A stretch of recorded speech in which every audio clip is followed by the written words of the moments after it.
오늘 우리가 보실 말씀은요, 출애굽기 20장입니다. 출애굽기 20장 4절부터 6절까지의 말씀을 보겠습니다. 출애굽기 20장 4절부터 6절까지 말씀입니다. 이 시간에는 같이 한번 읽었으면 좋겠습니다. 하나님이 우리에게 주신 말씀입니다. 너를 위하여 새긴 우상을 만들지 말고 또 위로 하늘에 있는 것이나 아래로 땅에 있는 것이나 땅 아래 물속에 있는 것에 어떤 형상도 만들지 말며 그것들에게 절하지 말며 그것들을 섬기지 말라. 나 내 하나님 여호와는 질투하는 하나님인즉 나를 미워하는 자의 죄를 갚되 아버지로부터 아들에게로 3, 4대기까지 이르게 하거니와 나를 사랑하고 내 계명을 지키는 자에게는 1000대까지 은혜를 베푸느니라. 아멘. 오늘 우리가 보게 되는 시간 교리 문답은 사신문입니다. 이것도 제가 질문을 읽으면 여러분 같이 답을 읽어주시면 좋겠습니다. 질문을 읽어드리겠습니다. 둘째 계명의 의미는 무엇입니까? 삼위 하나님을 섬긴다고 하면서 실제로는 자신이 만든 우상을 섬기면 안 된다는 의미입니다. 하나님을 생각할 때 각자가 생각한 방식대로 하나님을 상상하거나 추론해서는 안 되고 오히려 그분이 계시해 주신 말씀인 성경을 통해 하나님을 알며 섬겨야 합니다. 특별히 참된 하나님의 형상이시며 말씀이신 예수 그리스도를 통해 하나님을 알아야 합니다. 네, 그렇습니다. 여러분, 이 계명을 우리가 보면요, 두 부분으로 나눠서 생각해 볼 수 있습니다. 4절과 그 5절 상반절에 있는 그 명령어처럼요, 너를 위하여서 새긴 우상을 만들지 말라는 것, 그것을 섬기지 말라는 이 맥락에서 우리가 하나 살필 수가 있겠고, 또 다른 부분이 있다라고 한다면 내용들이 앞서 말씀하신 그 금지 명령에 대한 부연 설명을 해주고 있습니다. 그리고 우리가 방금 전에 봤던 시간 교리 문답도 이 의미를 세 부분으로 나누어서 설명해주고 있어요. 첫 번째로는 이 계명이 금지하고 있는 것에 대해서 설명해주고 있고요. 또 하나는 이 계명이 그러면 우리에게 무엇을 요구하고 있는지 명령하는 것을 얘기해주고 있고, 그리고 마지막으로는 이 계명을 우리가 지키기 위하여서 하나님께서 마련하신 방편에 대해서 분명하게 말하고 있습니다. 차례대로 살펴보면 좋겠는데요. 먼저 이 계명이 금지하는 것이 무엇인지를 생각해 봅시다. 여러분, 얼핏 보면요, 1계명이랑 2계명이 좀 비슷해 보이기도 합니다. 무슨 차이인가 싶을 때가 있죠. 너는 나 외에는 다른 신을 두지 말라라고 하는 것이 우상을 섬기지 말라라고 하는 말이랑 의미적으로 통하지 않나 싶기도 하죠. 물론 모든 계명이 결국 1계명으로 흐른다는 점에서 맥을 같이 하긴 합니다. 그렇지만요, 1계명과 2계명은 확연하게 구분되는 계명입니다. 어떻게 이게 구분될까요?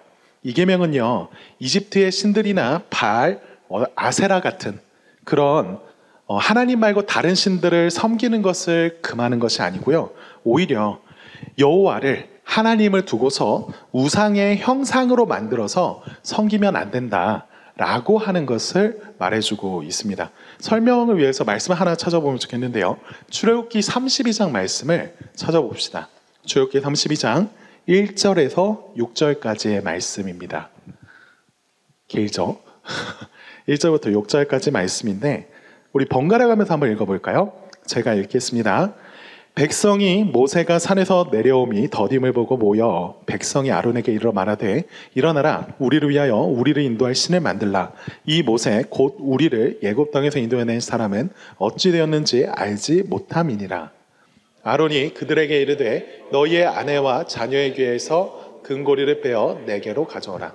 모든 백성이 그 귀에서 금고리를 빼어 아론에게로 가져가매 아론이 그들의 손에서 금고리를 받아 부어서 조각칼로 새겨 송아지 형상을 만드니 그들이 말하되 이스라엘아, 이는 너희를 애굽 땅에서 인도해낸 너희의 신이로다 하는지라.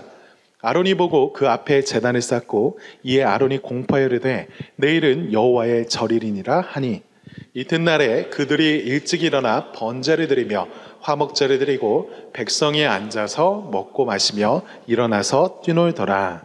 자, 여러분, 이 상황에 대해서는 많이 들어보셨을 겁니다. 하나님이여 시내 산에 그 불과 구름 가운데 임하셨고요. 모세로 하여금 올라오라고 하셨습니다. 그래서 이스라엘은요, 하나님의 얼굴을 보진 못했지만 그 음성을 들으면서 두려워했고요. 그 두려움으로써 하나님께 다가서지 못하고 멀찍이 떨어져서 바라보고 있을 때 그러면서 모세가 그 산에서 내려오기를 계속 기다리고 있었어요. 여러분, 그럼 모세가 올라가서 하나님과 만나서 뭘 했을까요? 여러분 알고 있는, 우리 지금 이거 살피고 있는 이 십계명을 받았습니다. 그런데요, 이스라엘 사람들이 봤을 때 시간이 한참 지났는데 모세가 안 내려오는 겁니다. 그러니까 이스라엘 사람들이 생각하기로 덜컥 겁을 먹었어요. 그래서 뭘 하게 되냐면 마치 이 모세가 죽었을지도 모른다 라고 하는 생각 안에서 금으로 송아지를 만들었고요, 이것을 숭배했습니다. 여러분, 여기까지 보면요, 그냥 금송아지 하나 만들어서 다른 신을 섬겼다라고 싶지만요, 우리가 잘 봐야 될 게 이스라엘은요, 그냥 이방신을 섬긴다라고 말하고 있지 않아요. 우리를 애굽 땅에서 인도해냈던 그 신 여호와라고 하면서 섬기고 있습니다. 금송아지 형상을 앞에 두고요, 이것이 여호와 하나님이라고 소리치면서 제사를 드리고 섬기고 있는 모습이 방금 읽었던 말씀의 내용이라는 겁니다. 여러분, 이 모습 한번 상상해 본다면 조금 섬뜩합니다. 좀 무섭죠. 이스라엘이 자신들이 다른 신을 섬기고 있다고 생각하지 않고 있어요. 하나님을 섬기고 있다고 말하고 있습니다. 여러분, 우리가 여기에 모인 이유도 하나님을 예배하려고, 하나님을 섬기려고 모였습니다. 하지만요, 여기 이스라엘 백성 역시도 똑같은 이유라고 말하면서 모였다는 거예요. 이스라엘은 금송아지 앞에 두고서 예배하면서도 자신들이 하나님을 섬기고 있다라고 생각했다라는 겁니다. 여러분, 그런 의미에서 이 두 번째 계명은요, 두 가지의 명령을 하고 있는 게 아닙니다. 우상을 만들지 말라라고 하는 그 4절의 이야기나 형상을 새기지 말라, 이런 것들이 각각 따로 있는 명령이 아니라 사실은 하나의 명령이죠. 이 땅에 있는 어떤 것이라도 그 어떤 외적 형태로라도 절대 하나님의 형상을 만들어서 섬기지 말라라고 하는 것입니다. 여러분, 이스라엘 살던 시대 그 주변을 보면요, 이 계명이 조금 독특하다라고 하는 걸 생각할 수 있습니다. 왜냐하면 그 시대에는 그 지역에 많은 사람들이 우상을 이렇게 새겨서 형상으로서 섬기는 것은 너무나 즐비한 일이었어요. 그냥 눈에 닿는 곳에 다 우상이 있었습니다. 사람을 본따 만든 것도 그렇고요, 해나 달이나 별이나 이와 같은 것들로 만들거나 아니면 뭐 짐승 모양이거나 아니면 반인반수로 조각한 모양들도 우리가 찾을 수 있습니다. 그렇게 지금 이 계명에서 하나님께서 금지하신다라고 하는 내용들이 이스라엘에게 있어서 조금 특별하게 들릴 수 있을 것 같아요. 우상이 너무나 즐비한 세상인데요, 하나님은 이스라엘에게 너희는 아무런 형상으로도 우상을 만들지 말라라고 하신 거죠. 여러분, 이거 좀 특이하지 않나요? 아무도 그렇게 신을 섬기는 시대가 아니에요. 신이 있다라고 하면 눈에 보이는 방식으로 놓여져 있어야 마땅히 그 신을 섬기는 데 있어서 더 좋다라고 생각하던 시대였습니다. 그런 시대에 하나님은요, 당신의 백성들에게 이런 명령을 하고 있다라는 거죠. 그런데 이 동네에서 가장 많은 우상을 보니까요, 송아지 혹은 소를 본딴 우상이 많더래요. 고대 사회에서 소가 무엇을 의미한지 보니까 힘과 다산의 상징이었기 때문이다라고 합니다. 당시는 농경 사회잖아요. 그러니까 그 시대에 있어서 한 명의 사람이 같이 이렇게 있다라고 하는 것은 너무나 중요한 일이었죠. 소가 보여주는 것들은 그러한 힘과 다산의 능력을 나타내 보이고 있었어요. 그래서 여러분들 알고 계신 여러 가지 신화 속에서도 소의 형상을 가지고서 나타나는 어떤 신적인 존재들을 많이 봤을 겁니다. 대표적으로 뭐 그리스 로마 신화 같은 것도 보면 제우스 혹은 뭐 주피터라는 이름으로서 송아지 신이 등장하는 것도 우리가 보게 되죠. 그런데 하나님은요, 이스라엘을 향하여서 이것을 금지하셨는데도 불구하고 이스라엘은 하나님을 눈으로 본 적이 없으면서도 방금 전 말했던 이런 상황들이 금송아지를 우상으로 새겼던 이유였습니다.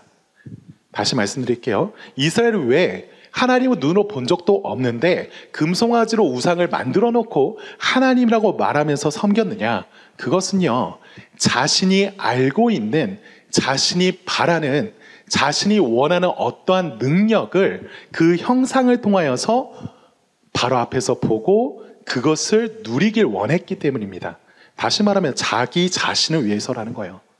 당장에 눈앞에 보이는 그 현실의 필요요, 자신의 주어진 욕망, 꼭 욕망이라고 말하지 않아도 괜찮아요. 당장에 주어져 있는 그 상황 속에서 이런 힘이 있으면 괜찮을 거라고 생각하는 그러한 상징들, 그런 형상을 만들고서 그 힘이 내게 가까이 있다라고 하는 것으로 가져다 쓰려고 했던 거죠. 기독교 철학을 가르치는 강영한 교수님이라는 분이 있습니다. 이분이요, 사람들이 형상을 만드는 이유를 가지고 세 가지로 정리해서 설명한 적이 있어요. 이렇게 말씀하셨어요. 첫 번째, 신의 능력을 가져올 그릇이 필요했기 때문에 형상을 만들었다라는 겁니다. 눈에 보이는 형상을 만들고 그런 상징물에 신의 능력이 담긴다라고 생각했던 거죠.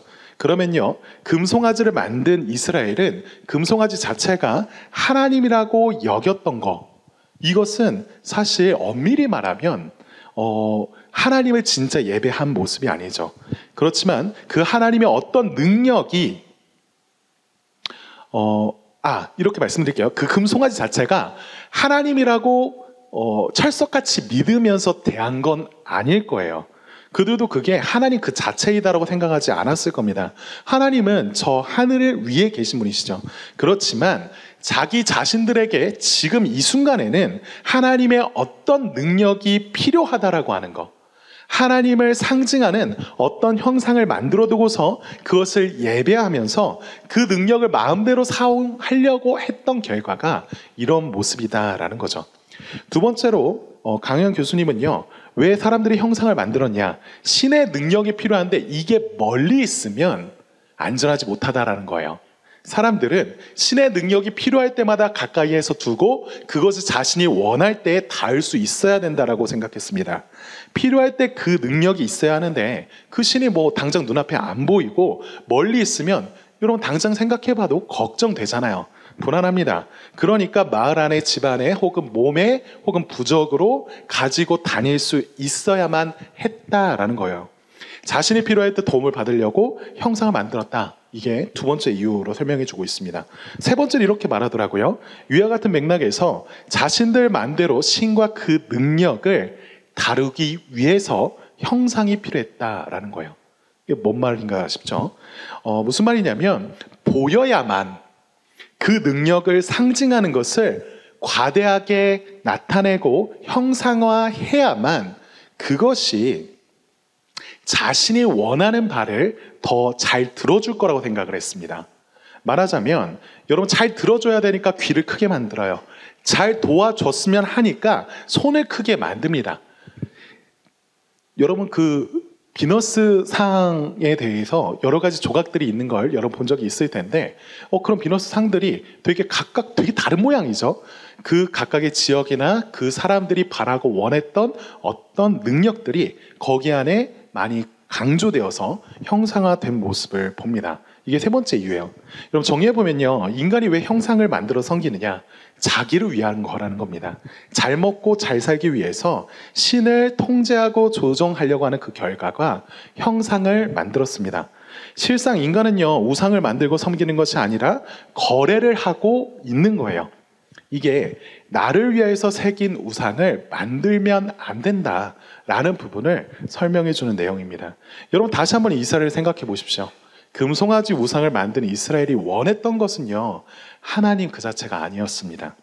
그 송아지가, 그 황금 송아지가 상징하고 있었던 그 힘이요, 그 다산이 원하던 바였죠.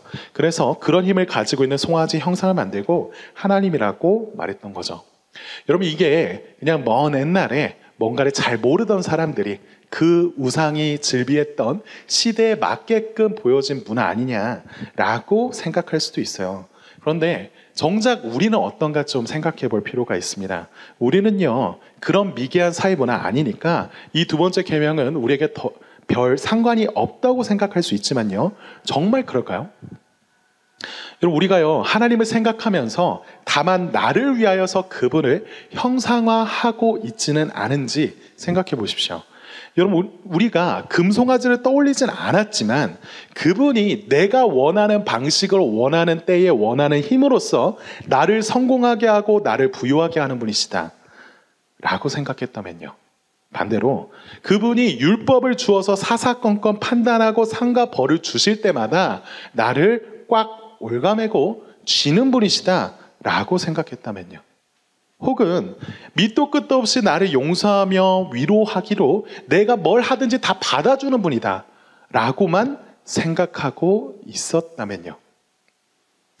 여러분, 우리가요, 물론 우리의 생각과 이미지로 하나님을 온전하게 표현할 수 없습니다. 한계가 있죠. 그렇기 때문에 하나님의 어떤 면만을 바라보고 표현하는 게 우리 한계이기도 합니다. 그렇지만요, 그것이 전부라고 생각하면 안 된다라는 거죠. 주일에 나와서 하나님을 예배하려고 노래하고 있지만요, 우리가 자기 자신을 위해서 나의 욕망을 위해 그분을 내가 바라는 대로 이미지화하고 조종하려고 하고 있다면 우리는 이 두 번째 계명을 어기고 있는 겁니다. 만약 우리가 단순히 돈을 주시는 분, 그래서 나를 부욕해 하시는 분이라고 하나님을 생각하며 그분을 찾고 있다면요, 금송아지를 만들고 하나님이라고 말한 이스라엘 백성과 크게 다르지 않은 거죠. 그런 상황에서 하나님은요, 이 두 번째 계명을 통해서 말씀하시는 겁니다. 나를 조종하려 하지 말라고요. 나는 너가 생각하는 그 정도의 하나님이 되길 원치 않는다고요. 그것은 너희를 자유롭게 하지 못하고 오히려 너희를 괴롭게 만들 거다라고요. 나는 너희를 구원한 하나님이다 말씀하시며 이렇게 자기를 소개하고 계십니다. 여러분, 그러면 두 번째로 무엇이 이 계명을 통하여서 요구되고 있는지를 살펴봤으면 좋겠습니다. 아까 시간속 교리문답 40문은요, 이 계명의 의미를 두고서 하나님을 생각할 때 자기가 생각한 방식대로 하나님을 상상하거나 추론하면 안 되고 오히려 그분이 계시해 주셨던 그 말씀, 성경을 통해서 하나님을 알면서 섬겨야 된다라고 말해줬습니다. 여러분, 우상이 갖고 있는 한계가 너무나 분명한 거예요. 하나님을 예배할 때 하나님께서 말씀해 주신, 가르쳐 주신 그 방식대로 섬기지 않으면요, 우리는 정말 조그만한 우리가 알고 있는 정도의 하나님만 바라보게 될 겁니다. 여러분, 소녀시대 다 아시죠? 언제적 소녀시대를 얘기하냐 싶긴 한데 저 때는 유명했어요. 너무 옛날인가 싶긴 하지만요, 한때 소녀시대는요, 대한민국 소녀의 표상이었습니다. 아닌가요? 아닐 수도 있어요. 근데 여러분, 그렇다고 해서 지금은 아무도 소녀가 아닌 사람들이지만 정말 국내 죄송하네 좀 정말 국내 모든 소녀가 그분들 같아야 했던 건 아니잖아요. 원본에는 훨씬 중요한 게 있다는 말입니다. 여러분, 형상화된 그 우상은요, 거기서 몇 가지 이미지를 강조해서 보여줄 뿐 진짜를 보여주진 못해요. 그렇게 하나님은 말씀하시는 거죠. 말씀으로 자기를 가르쳐 주시면서 보여주시는 겁니다. 여러분, 말씀으로 정하시고 가르치신 대로 하나님을 알지 못하면요, 우린 하나님이라고 하는 그 이름만 붙였을 뿐 허수아비와 다름없는 신을 섬기게 될 겁니다. 하나님이 자신을 어떻게 소개하시는지를 출애굽기 20장 5절 처음 읽었던 말씀이죠. 거기서 보면요, 이런 말씀이 하나 있습니다. 나 내 하나님 여호와는 질투하는 하나님인즉. 여러분, 하나님 지금 뭐라고 말씀하세요? 자신을 두고서요, 질투하는 하나님이시다 라고 말하고 있습니다. 그래서 이 두 번째 계명을 주었다고 말씀하세요. 여러분, 질투하는 하나님이시기로 나는 너희가 나를 두고 형상을 만들어서 그것과 사귀는 꼴을 못 보겠다라고 말씀하시는 분이십니다. 여러분, 질투가 어떤 표현인가요? 관계 속에서 사실 나타나는 게 질투죠. 십계명은요, 하나님과 백성의 언약 가운데에서 주어졌습니다. 무슨 말이냐면 하나님은 자기 백성들에게 그냥 입 다물고 따라라 기계적으로 명령하신 것이 아니라 사랑하는 연인의 관계가 그렇듯이요, 자발적인 순종과 사랑의 관계 안에서 이 부름을, 이 명령을 주셨습니다. 여러분, 질투는요, 아무에게나 하는 게 아니에요. 관계가 있는 이에게 합니다. 그냥 창조주와 피조물의 정도의 관계에서 말하는 거라면 하나님은 지금 자신을 질투하는 하나님이라고 하면서 소개하실 필요가 없습니다. 왜요? 그냥 진노하시고 벌하시면 돼요. 근데 하나님은요, 질투하신다고 말씀하세요. 여러분, 질투하면 왠지 좀 부정적인 이미지이잖아요. 그런데 여러분, 열왕기상 19장 10절을 보면요, 이 질투라고 하는 단어를 똑같이 쓰는데 다른 표현으로 번역한 걸 볼 수 있습니다. 열왕기상 19장 10절에 이렇게 되어 있어요. 그가 대답하되 내가 만군의 하나님 여호와께 열심히 유별하오니. 여러분, 여기 제가 강조해서 말했던 열심 있죠. 이게 아까 하나님이 자신을 두고서 질투하는 하나님이다 했을 때 그 질투와 같은 단어입니다. 그럼 무슨 표현인가요? 그러면 질투라고 하는 것은요, 가슴이 뜨겁다라고 하는 거예요. 하나님의 마음이 그렇게 뜨거워진다라고 하는 거죠. 마음은요, 여러분, 열받아서 뜨거워지기도 하지만요, 사랑해서 뜨거워지기도 합니다. 그래서 하나님은 두 번째 계명을 주시면서 5절과 6절에서 부연 설명하시기로 이걸 지키지 않은 거면 날 미워하는 거야. 지키는 자는 날 사랑하고 있는 거지 라고 말씀하시는 거예요. 그렇게 여러분, 소요리 문답, 웨스트민스터 소요리 문답에서는요, 52문에서 이 계명을 주신 이유를 좀 더 자세하게 이렇게 말하고 있습니다. 제가 읽어드릴게요. 소요리 문답 52문입니다. 이 계명을 주신 이유가 무엇입니까? 이 계명을 주신 이유는 하나님이 우리를 주관하시며 우리는 하나님의 것이므로 하나님은 이에 합당한 예배를 원하시기 때문입니다. 여러분, 이 계명을 주신 이유라고 지금 뭐라고 하고 있나요? 하나님이요, 합당한 예배를 받기 원하시기 때문이라고 말해요. 다시 말해볼게요. 하나님이요, 이 계명을 주신 이유는요, 자신이 사랑이시기로 우리랑 정말 진짜의 관계를 맺기를 원하셨기 때문입니다. 그렇게 우리가 이 계명을 위반한다라고 하는 것은요, 하나님과 제대로 사귀지 못하게 된다는 것을 말해요. 여러분, 이건요, 단지 하나님에만 해당하는 사실이 아닐 겁니다.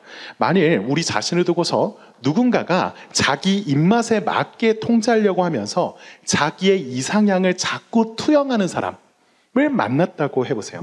그럼 여러분, 그 분을 만날 때마다 어떤 생각과 어떤 마음이 드실까요? 생각만 해도요, 숨이 막힐 겁니다. 처음에는 나를 향해서 좋게 바라봐 주는 것 같아서 끄덕이고 좋아해요. 그렇지만 계속으로 내가 생각한, 그리고 내 자신이 아닌 어떤 모습을 계속 투영하면서 너는 이래야만 한다는 식으로 우리 대한다고 해봐요. 너무 힘들겠죠. 저와 여러분은요, 그 사람으로부터 우리가 사랑받는다라고 하는 그 느낌보다는요, 끊임없이 평가받는다는 느낌을 받을 겁니다. 여러분, 부모와 자녀의 관계에서도 그런 일이 종종 발생하죠. 늘 착한 아이, 부모님 말씀에 잘 순종하는 아이로 늘 생각했는데 그게 쌓이고 쌓이다가 어느 순간 관계가 아예 깨지는 경우를 우리는 종종 봅니다. 이렇듯이요, 하나님의 어떤 면이 내 마음에 들지 않는다라고 해서 내가 필요로 하는 그 부분만 강조하고 그것이 전부라고 생각하면요, 그렇게 형성화된 우상은요, 우리로 하여금 그분과 진짜 사귐을 갖지 못하게 만들 거예요. 여러분, 말씀 맺겠습니다. 지금 우리가 살펴본 이 내용을 다시 한번 생각해 보면요, 우리는 딜레마를 하나 갖고 있어요. 뭐냐면, 우리가 형상을 만들 수 있게 하나님이 허락하신다라고 한다면 우리는요, 하나님은 우리의 입맛에 맞게 만들려고 조종하려 드는 사람들이다라는 겁니다. 그거는 사랑의 관계가 아니기 때문에 이렇게 해서는 안 된다라고 하나님도 말씀하셨어요. 그러면요, 아예 반대로 생각해 봅시다. 하나님의 형상이 전혀 없다라고 하는 것은 어떤 의미가 됩니까? 어떤 상황이 우리에게 펼쳐질까요? 여러분, 하나님은요, 영이시고요, 보이지 않는 분이세요. 보이지 않는 분과 여러분 어떻게 깊이 사귈 수 있겠습니까? 하나님은요, 이 딜레마에 있어서 완벽하고 유일한 답을 우리에게 주셨습니다. 그것이 무엇이냐면 바로 참된 하나님의 형상이신 예수 그리스도이시죠. 골로새서 1장 15절에서 그렇게 말합니다. 그는 보이지 아니하는 하나님의 형상이시요 모든 피조물보다 먼저 나신이시니. 여러분, 우리가 하나님을 바라보면서 항상 답답해하는 것도 이런 부분이에요. 하나님의 사랑이 와닿지 않습니다. 하나님께서 말씀하신 것이 내게는 해당하는 것 같진 않아요. 라고 할 때마다 혹시 이런 부분들이 부딪히고 있는 것은 아닌지 돌아봅시다. 예수 그리스도께서 자기 자신을 통하여서 하나님이 어떤 분이신지를 드러내어 주셨습니다. 여러분, 우리는요, 더 이상 하나님을 어렴풋이 상상하거나 우리 입맛에 맞게 그릴 필요가 없습니다. 하나님은요, 당신을 알 수 있는 유일하고도 완전한 길인 예수 그리스도를 보내주셨어요. 여러분, 솔직히 우리는 그런 경험들이 하나씩 있을 겁니다. 하나님께서 말씀하시는 것, 하나님이 이런 분이시다라고 하는 것이요, 내 마음과 정면으로 부딪힐 때, 그런 때 있죠. 많이 안 끄덕이셨는데 알고 있어요. 다 있을 겁니다. 성경은 아니라고 말하는데 내 마음은 맞아라고 소리칠 때 있지 않습니까? 하나님이 기뻐하시지 않는다라고 하는 걸 아는데 끌려요. 이때요, 여러분, 우리 마음 안에서, 우리 머릿속에서 어떤 일이 일어납니까? 아주 교묘한 작업이 시작되죠. 그냥 깜빡했다는 듯이 머릿속에서 하나님을 지워버리거나요, 아니면 아예 하나님을 내가 원하는 대로 내 입맛에 맞게 재창조해 버립니다. 뭔 짓을 해도 다 좋다고 용서하고 허락만 해주는 마치 호구인 하나님처럼 만들든지요, 아니면 반대로 내가 즐거워하는 것이라면 뭐든지 다 맞고 안 된다 하면서 괴롭히는 꼰대 하나님으로 만들어내죠. 여러분, 이럴 때 우리가 어떻게 해야 된다는 걸까요? 우리가 이 말씀을 계속 살피고 마지막에 보았던 하나님의 형상 대신, 참 형상 대신 그리스도를 바라보면서요, 하나님을 우리의 멋대로 상상하는 것, 그리는 것을 멈춥시다. 그 대신이요, 우리를 위해서 십자가를 지신 그리스도를 바라보자고요. 나를 향하신 그분의 뜨거운 마음과 그 희생을 볼 때요, 예수님이 십자가 위에서 내가 가졌던 그 모든 흥과 죄를 보고서도 그 모든 것들을 대신 질 만큼 우리를 사랑하셨다라고 하는 것, 자신의 모든 것을 주셨다라고 하는 것을 보게 될 것입니다. 동시에요, 그 십자가를 보면 우리 뭘 봅니까? 십자가에 쏟아진 그 분노가 우리를 미워하셔서 그러신 것이 아니라 사랑하시기에 우리를 공경에 빠뜨린 이 죄에서 건지시기 위해 뜨거운 질투로서, 분노로서 임했다라고 하는 것을 보게 될 거예요. 여러분, 하나님이 사랑이시라는 말이 전혀 와닿지 않다면요, 예수 그리스도를 보십시오. 하나님은요, 내게 필요한 것을 베푸지 않으신 것 같아서, 하나님 우리를 사랑하지 않는 것 같아서 그렇게 확신하며 등 돌렸던 그때에도요, 우리를 위해서 이 땅에 오신 분이십니다. 병자들을 만나셨고요, 고치셨고요, 제자들과 무리들을 돌보시고 먹이시고 불쌍히 여기시사 십자가로 향하신 그분은요, 그분의 행하시는 그 모든 것들을 사람들이 다 이해하지 못하고 사람들이 다 좋아하지 못했을 그때에도요, 우리가 아직 경건하지 않고 우리 스스로가 아직 죄인 되었을 그때도요, 그분은 그 길을 가셨습니다. 여러분, 그분을 볼 때 하나님께서 정말 사랑이시다라고 하는 것, 그분이 정말 정의로우신 분이라고 하는 것, 그분이 정말 지혜롭고 아름다우신 분이라고 하는 것, 여러분, 이것을 볼 수 있지 않겠습니까? 여러분, 그리스도로 나갑시다. 그분 안에서 하나님의 사랑을 누리면서요, 거짓으로 구원을 약속하는 우상으로부터 자유하십시오. 우리 다 같이 그 예수를 찬양하면서 기도했으면 좋겠습니다.